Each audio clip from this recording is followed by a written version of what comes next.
Grade 8 students are learning about lab safety. What are two potential hazards they should be aware of to prevent accidents during experiments?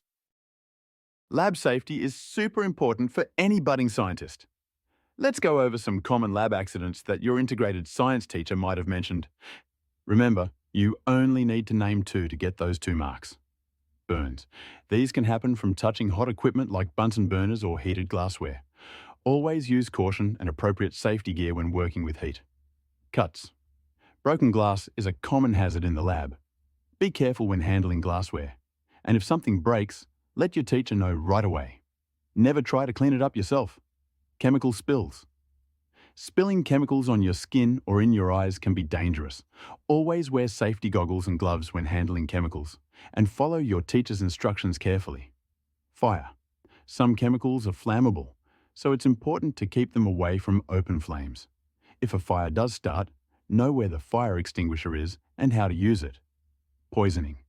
Some chemicals are poisonous if ingested or inhaled. Never eat or drink in the lab, and always handle chemicals with care. Corrosion. Some chemicals can cause burns or irritation if they come into contact with your skin. Always wear gloves and handle these substances with care. Falling. Trips and falls can happen in the lab if things are left lying around. Keep your workspace tidy and be mindful of where you're walking. Remember, lab safety is everyone's responsibility.